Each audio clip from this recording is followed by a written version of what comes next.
Train യാത്രക്കിടെ 6 വയസ്സുകാരിക്കെതിരെ ലൈംഗിക അതിക്രമം നടത്തിയ കേസിൽ ഒരാളെ പുനലൂർ റെയിൽവേ പോലീസ് അറസ്റ്റ് ചെയ്തു. കൊല്ലം സ്വദേശി 40 വയസ്സുള്ള സാനിഷാണ് പോലീസിന്റെ പിടിയിലായത്. ഇയാളെ മജിസ്ട്രേറ്റിന് മുന്നിൽ ഹാജരാക്കി റിമാൻഡ് ചെയ്തിട്ടുണ്ട്. 2 ദിവസങ്ങൾക്ക് മുന്നെയാണ് കേസിനാസ്പദമായ സംഭവം ഉണ്ടായത്.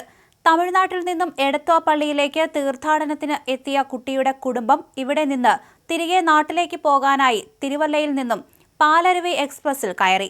ജനറൽ കമ്പാർട്ട്മെന്റിൽ യാത്ര ചെയ്തിരുന്ന രക്ഷിതാക്കൾ ഉറങ്ങിക്കിടന്ന സമയം കുട്ടിയുടെ അപ്പൂപ്പനൊപ്പം കിടന്ന കുട്ടിയെ സാനിഷ് എടുത്തുകൊണ്ടുപോവുകയും ലൈംഗിക അതിക്രമത്തിന് ഇരയാക്കുകയുമായിരുന്നു. ഇതേ ട്രെയിനിൽ യാത്ര ചെയ്ത മറ്റൊരു യാത്രക്കാരിയുടെ ശ്രദ്ധയിൽ ഈ സംഭവം പെടുകയും ഇവർ റെയിൽവേ പോലീസിനെ വിവരം അറിയിക്കുകയും ചെയ്തു. ഉടൻ തന്നെ റെയിൽവേ പോലീസ് സാനിഷിനെ കസ്റ്റഡിയിലെടുക്കുകയും കുട്ടിയുടെയും യാത്രക്കാരുടെയും രക്ഷകർത്താക്കളുടെയും മൊഴി രേഖപ്പെടുത്തിയതിനു ശേഷം കേസ് രജിസ്റ്റർ ചെയ്യുകയും ചെയ്തു. റെയിൽവേ പോലീസ് SHO പ്രദീപ് PKയുടെ നേതൃത്വത്തിലാണ് പ്രതിയെ പിടികൂടിയത്. കഴിഞ്ഞ ദിവസം കേരളത്തിലേക്ക് തീർത്ഥാടന യാത്ര നടത്തിയ തമിഴ് കുടുംബത്തിലെ 6 വയസ്സുള്ള പെൺകുട്ടിയെ ക്രൂരമായ ലൈംഗികാതിക്രമത്തിനിരയാക്കിയ 40 വയസ്സുള്ള കൊല്ലം സ്വദേശിയായ സാനിഷ് എന്നയാളെ പുനലൂർ റെയിൽവേ പോലീസ് കസ്റ്റഡിയിലെടുത്തിട്ടുണ്ട്.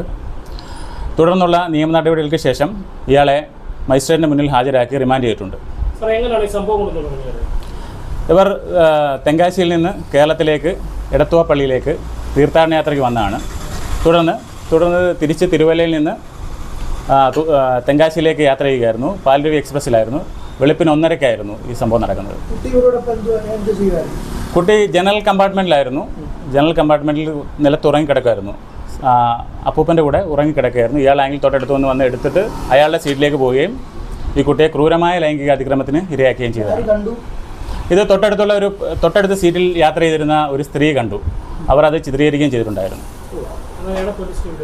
അതെ, അങ്ങനെയാണ് പോലീസിലേക്ക് വിവരം അറിയിക്കുന്നതും പോലീസ് ആണെങ്കിൽ ഇയാളെ കസ്റ്റഡി എടുക്കുകയും ചെയ്യുകയായിരുന്നു. തീർച്ചയായിട്ടും ഇയാൾക്കാണെങ്കിൽ നേരത്തെയും 3 കേസുകളുണ്ട്. അല്ലല്ല, നമുക്ക് ഇതിലോട്ടും രജിസ്റ്റർ ഉള്ള കേസുകളെല്ലാം ഹർട്ട് കേസുകളാണ്.